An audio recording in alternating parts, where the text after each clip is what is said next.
kami dari kelompok 3. Pada video kali ini kami akan menjelaskan mengenai sistem saraf manusia. Tapi sebelumnya kami akan memperkenalkan diri dimulai dari Saya Irfana Firdausyah.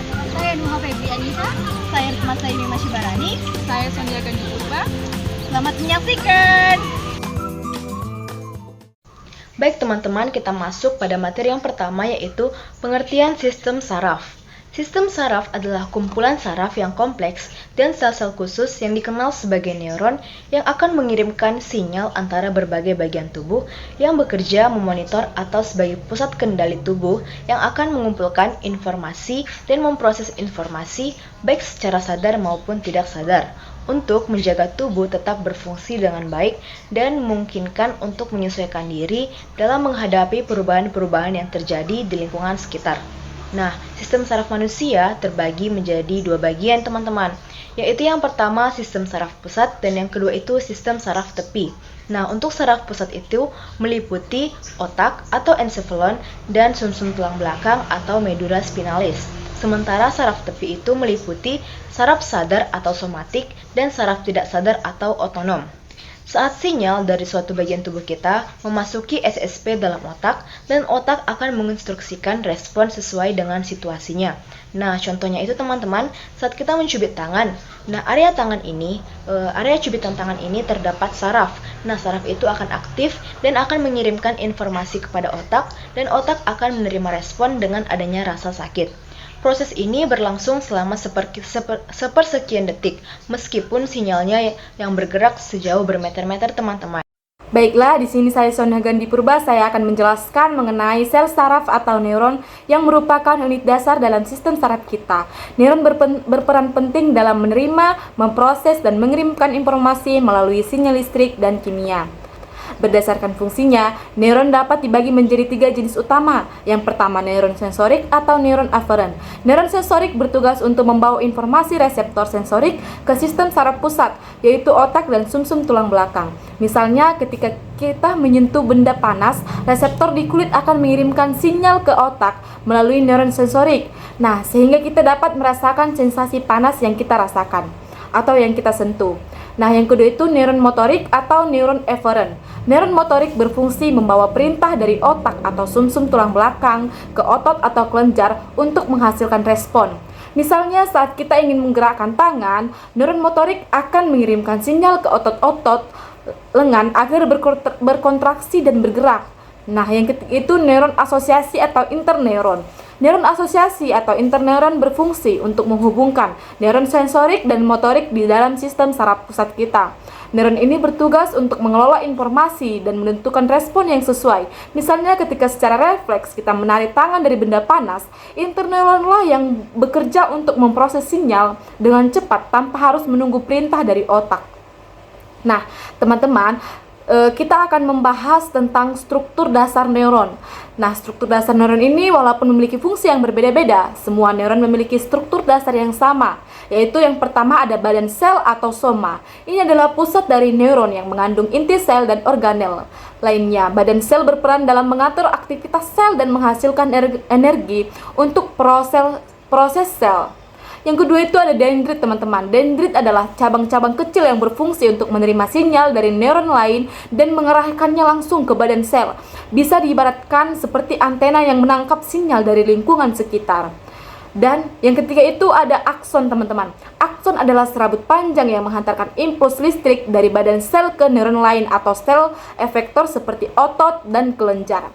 Nah, yang keempat itu ada terminal akson. Terminal akson adalah ujung dari akson yang berperan dalam mengirimkan sinyal ke neuron lain melalui sinapsis dengan melepas neurotransmitter. Nah, yang kelima itu ada membran sel. Membran sel mengatur keluar masuknya ion, memungkinkan impuls listrik bergerak. Yang keenam itu ada neuroglia atau sel pendukung yang memberi nutrisi dan membentuk selubung mielin. Ya, yang ketujuh itu ada nodus Ranvier teman-teman. Celah kecil yang di antara selubung mielin yang mempercepat impuls dengan cepat dengan cara melompat-lompat atau konduksi saltatori. Nah, yang kedelapan itu ada selubung mielin, lapisan Lapisan lemak yang membungkus akson berfungsi sebagai isolator untuk mempercepat sinyal saraf. Baiklah, sekian yang dapat saya sampaikan. Semoga bermanfaat bagi kita semua. Apa itu sistem saraf pusat? Sistem saraf pusat adalah sistem yang dibangun oleh dua organ, yaitu otak dan juga sumsum tulang belakang. Otak dilindungi oleh tulang tengkorak, sedangkan sumsum tulang belakang dilindungi oleh ruas-ruas tulang belakang. Keduanya ini sama-sama dilindungi oleh meninges. Meninges adalah selaput saraf yang terdiri atas 3 lapisan. Yang pertama adalah pia mater, lapisan yang langsung menyelimuti otak dan juga sumsum tulang belakang. Yang kedua adalah arachnoid, yaitu lapisan tengah yang berada dalam pia mater dan juga dura mater. Dan dura mater adalah lapisan terluar yang sangat kuat. Otak adalah pusat kontrol tubuh yang dibangun oleh 100 miliar sel saraf. Otak akan menerima informasi di dalam dan luar tubuh, kemudian akan memprosesnya dan menyimpannya, kemudian akan memberikan perintah atau instruksi. Otak dibagi menjadi 2 bagian, yaitu otak depan, otak tengah, dan juga otak belakang. Otak depan atau prosencephalon terdiri dari talamus dan juga hipotalamus. Talamus berfungsi sebagai sistem pemancar yang menghubungkan berbagai bagian otak, sedangkan hipotalamus itu berfungsi sebagai pengatur kecepatan denyut jantung, tekanan darah, temperatur tubuh. Pada otak depan terdiri dari otak besar atau cerebrum yang memiliki 4 lobus. Yang pertama adalah lobus frontal yang berfungsi untuk gerakan volunter dan kecakapan berbahasa. Yang kedua adalah lobus parietal yang berfungsi untuk menerima informasi dari kulit dan memproses informasi tentang posisi tubuh. Yang ketiga adalah lobus oksipital yang berhubungan dengan indera penglihatan, dan yang keempat adalah lobus temporal yang berhubungan dengan indera pendengaran. Bagian otak yang kedua adalah otak tengah atau mesencephalon yang berada pada otak depan dan juga otak belakang. Otak tengah berfungsi sebagai pusat koordinasi dari respon refleks untuk indera. Bagian otak yang ketiga adalah otak belakang atau rhombocephalon yang berhubungan langsung dengan sumsum tulang belakang. Otak belakang memiliki 2 bagian, yaitu pons dan juga medula. Pons adalah jembatan yang menghubungkan 2 belah otak kecil dan otak depan dengan otak belakang. Sedangkan medula adalah berfungsi sebagai mengontrol aktivitas bawah sadar seperti pernapasan, pencernaan, denyut jantung, menelan, muntah, dan bersin, dan juga berfungsi menghubungkan sumsum tulang belakang dengan otak. Bagian organ sistem saraf pusat yang kedua adalah sumsum tulang belakang. Sumsum tulang belakang merupakan massa jaringan syaraf berbentuk silinder pipi yang memanjang dan membusur di dalam ruas-ruas tulang belakang atau vertebrata, berfungsi untuk aktivitas sehari-hari dan mengirimkan sinyal dari otak ke bagian tubuh lainnya. Sumsum tulang belakang terdiri dari 2 bagian utama, yaitu substansi kelabu di bagian dalam dan juga yang kedua substansi putih di bagian luar. Substansi kelabu memiliki bentuk huruf H atau kupu-kupu yang berfungsi sebagai pusat distribusi jalur sensorik dan juga motorik. Di sekeliling substansi putih ini bertindak sebagai penghantar impuls saraf dari tubuh ke otak dan sebaliknya. Sumsum tulang belakang berperan sebagai jalur utama untuk berkomunikasi dalam sistem saraf. Saraf spinal menghubungkan sumsum tulang belakang dengan bagian tubuh lainnya, memungkinkan informasi sensorik dikirim ke otak dan perintah motorik dikirim ke otak. Akson neuron sensorik membawa sinyal dari tubuh ke sumsum tulang belakang, sementara sel neuron sensorik yang terletak di galion akar dorsal bertanggung jawab atas sinyal tersebut. Teman-teman, setelah tadi membahas sistem saraf pusat, ternyata di tubuh kita juga ada loh yang namanya sistem saraf tepi. Meskipun namanya sistem saraf tepi, tapi dia tidak kalah penting dari sistem saraf pusat. Kenapa? Sistem saraf tepi ini teman-teman berfungsi untuk mentransmisikan informasi dari dan menuju saraf pusat. Nah, saraf tepi ini memiliki beberapa ciri khas. Yang pertama, dia memiliki 2 neuron teman-teman. Dia mempunyai neuron sensorik sama neuron motorik. Akson dari sistem saraf tepi ini juga panjang-panjang teman-teman. Nah, akson ini merupakan serabut saraf yang membantu mengirimkan impuls dari satu neuron ke neuron lain. Nah, Ciri khas yang ketiga adalah dia mempunyai kemampuan daya regenerasi nih. Jadi ketika saraf-saraf tepi mengalami kerusakan-kerusakan ringan yang memungkinkan untuk diregenerasi, maka dia bisa meregenerasi sarafnya sendiri. Teman-teman, pembahasan mengenai saraf tepi akan kita bagi menjadi dua. Yang pertama, pembahasan saraf tepi berdasarkan fungsinya, dan yang kedua berdasarkan asalnya. Kalau berdasarkan fungsinya itu ada saraf aferen dan saraf eferen, teman-teman. Nah, kalau berdasarkan asalnya ada yang berasal dari otak atau kranial dan ada yang berasal dari sumsum tulang belakang atau spinal nih. Teman-teman, pada saraf tepi ini kita akan ngebahas dulu nih saraf tepi berdasarkan fungsinya. Nah, dari fungsinya yang pertama itu ada saraf aferen. Nah, saraf aferen ini berfungsi untuk membawa stimulus dari reseptor ke saraf pusat. Sementara saraf eferen itu berfungsi untuk membawa informasi dari saraf pusat menuju efektor nih. Tujuannya untuk apa? Agar bisa memunculkan suatu reaksi. Saraf eferen itu bersifat motorik. Nah, saraf eferen ini terbagi menjadi dua lagi, ada saraf somatik dan saraf otonom. Kalau saraf somatik, dia efektornya ini adalah otot rangka, seperti otot gerak, dan cara kerjanya bisa secara sadar dan secara refleks. Kalau secara sadar, misalkan teman-teman secara sadar ingin mengambil suatu barang karena teman-teman ingin mengerjakan sesuatu, dan secara refleks itu dimaksudkan misalkan teman-teman nih lagi dikagetin, terus kan secara refleks teman-teman menaikkan pundak teman-teman seperti ini, seperti itu. Dan yang kedua itu ada saraf otonom. Nah, saraf otonom ini cara kerjanya dia secara tidak sadar. Misalkan kayak otot jantung teman-teman, otot pencernaan, itu tanpa teman-teman menyuruh melakukan, ototnya itu secara tanpa sadar sudah melakukan tugasnya masing-masing. Dan efektornya ini adalah otot polos ya teman-teman. Saraf otonom terbagi menjadi dua, yaitu ada saraf simpatik dan saraf parasimpatik. Saraf simpatik bekerja untuk memicu respon fight or flight, terstimulasi saat kita dalam keadaan terancam, misalkan teman-teman lagi dikejar anjing.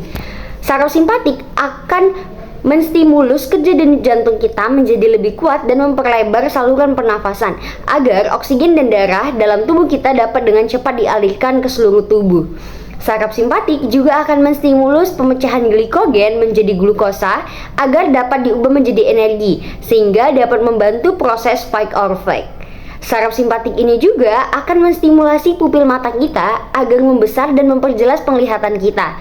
Pada saat terancam, saraf simpatik ini juga akan memicu hormon adrenalin dan otot erektor pili, sehingga saat kita lagi terancam bulu kuduk kita ikut berdiri sehingga kita bisa merasakan merinding.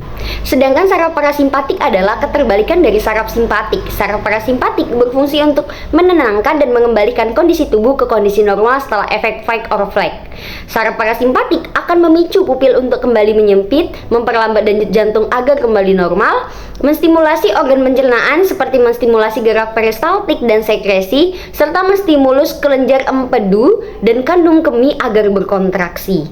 Sehingga terkadang setelah kita mengalami was-was atau habis merasa terancam karena suatu hal yang dapat mengancam tubuh kita, kita akan setelahnya itu terasa ingin buang air kecil.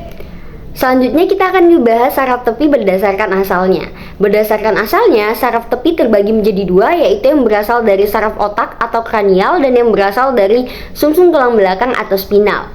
Yang berasal dari otak sebanyak 12 pasang dan yang berasal dari sumsum tulang belakang sebanyak 31 pasang. Simak penjelasan berikut ini. Saraf kranial berfungsi untuk membawa informasi sensoris dari bagian kepala dan leher ke otak, begitupun sebaliknya. Sedangkan saraf spinal merupakan pemanjangan sumsum tulang belakang melalui pembukaan di antara ruas tulang belakang yang berfungsi untuk mengintegrasi sistem saraf pusat dengan reseptor di sekitarnya. Yang pertama kita akan membahas saraf kranial terlebih dahulu nih. Dari 12 pasang saraf kranial, kita kelompokkan lagi nih berdasarkan neuronnya. Ada yang neuron sensorik, motorik, dan sensorik motorik. Saraf kranial sensorik yang sudah ditandai dengan warna font hijau, yaitu terdiri dari olfaktori, optikus, dan vestibuloklear. Olfaktori mensarafi penciuman yang akan membawa impuls dari reseptor hidung menuju otak. Optikus mensarafi bagian penglihatan yang akan membawa impuls dari efektor mata menuju otak. Yang terakhir ada vestibuloklear, yaitu mensarafi pendengaran yang akan membawa impuls dari reseptor telinga menuju otak. Selanjutnya ada saraf kranial yang bersifat motorik, yaitu terdiri dari okulomotor, troklear, abdusen, aksesori motor, dan hipoglosal. Okulomotor, troklear, abdusen itu berfungsi untuk mensarapi pergerakan otot mata. Aksesori motor berfungsi untuk mensarapi otot punggung, dan hipoglosal berfungsi untuk mensarapi pergerakan dari otot lidah. Selanjutnya ada saraf kranial yang memiliki neuron sensorik motorik, yaitu terdiri dari trigeminal, fasial, glossofaringeal, dan vagus. Untuk trigeminal, sensoriknya itu berfungsi untuk memberikan atau mengirimkan impuls rangsangan dari wajah ke otak. Motoriknya dalam proses mengunyah. Pada fasial, sensoriknya mengirimkan rangsangan dari 2/3 lidah ke otak. Motoriknya pergerakan otot wajah. Glossofaringeal, sensoriknya itu mengirimkan impuls rangsangan lidah belakang ke otak. Motoriknya pergerakan di sekitar faring. Yang terakhir, vagus. Sensoriknya mengirimkan rangsangan jantung, pencernaan, dan pernafasan ke otak. Motoriknya pergerakan jantung, organ pencernaan, dan organ pernafasan. Saraf spinal terdiri dari 31 pasang berdasarkan letaknya, yaitu 8 pasang saraf servikal atau leher, 12 pasang saraf torasik yaitu punggung, 5 pasang saraf lumbar pada pinggang, 5 pasang saraf sakral yaitu pinggul, dan 1 pasang saraf koksigeal yaitu pada tulang ekor. Masuki materi selanjutnya yaitu mekanisme pengiriman impuls. Yang pertama itu impuls melalui sel saraf. Impuls dapat mengalir melalui serabut saraf karena adanya perbedaan potensial listrik antara bagian luar dan bagian dalam serabut saraf. Yang pertama itu terbagi juga menjadi 3, adalah polarisasi. Polarisasi itu adalah pada saat sel serabut saraf istirahat, sebelah dalam itu bermuatan negatif dan sebelah luar itu bermuatan positif. Nah, keadaan muatan listrik itu dinamakan dengan potensial istirahat. Selanjutnya itu ada depolarisasi. Nah, depolarisasi adalah saat impuls merambat melalui sebuah akson dalam waktu yang singkat, muatan tersebut akan berubah menjadi positif dan muatan luarnya itu akan berubah menjadi muatan negatif. Perubahan tiba-tiba pada potensial istirahat ini akan bersamaan dengan impuls yang akan disebut dengan potensial kerja, yang artinya pada depolarisasi itu terdapat rangsangan. Oke, selanjutnya adalah repolarisasi. Repolarisasi adalah fase kembalinya potensial membran sel saraf dalam keadaan istirahat setelah dari depolarisasi. Proses ini terjadi sel saraf serabut positif mulai menutup kembali. Akibatnya potensial membran kembali ke nilai istirahatnya. Repolarisasi penting untuk mengembalikan sel saraf keadaan siap dan untuk menerima impuls berikutnya. Oke, yang selanjutnya itu adalah impuls melalui sinapsis. Sinapsis merupakan titik temu antara ujung neurit dari suatu neuron dengan ujung dendrit dari neuron yang lain. Gelembung-gelembung sinapsis ini berisi zat kimia yang disebut dengan neurotransmitter. Dan melalui sinapsis ini juga terbagi menjadi 3, teman-teman, yaitu yang pertama ada prasinapsis, yang artinya kedatangan impuls sel saraf, yaitu potensial aksi yang tiba di ujung akson terminal atau namakan prasinapsis. Impuls ini merupakan gelombang listrik yang bergerak sepanjang akson. Dan yang kedua itu adalah celah sinapsis. Celah sinapsis ini adalah tempat terjadinya komunikasi antara neuron yang satu dengan neuron yang lainnya. Neurotransmitter yang akan dilepaskan berdifusi melintasi celah sinapsis, yaitu ruang sempit antara prasinapsis dengan postsinapsis. Dan yang terakhir itu ada postsinapsis. Di postsinapsis berupa perubahan potensial membran, yaitu pengikat neurotransmitter dengan reseptor yang menyebabkan perubahan potensial membran. Baik, materi yang terakhir itu adalah penyakit atau kelainan pada saraf. Yang pertama itu adalah meningitis. Penyakit meningitis atau peradangan pada selaput otak merupakan penyakit yang terjadi akibat adanya infeksi meninges atau yang dikenal dengan selaput yang melindungi sistem saraf pusat pada manusia. Yang kedua itu adalah stroke.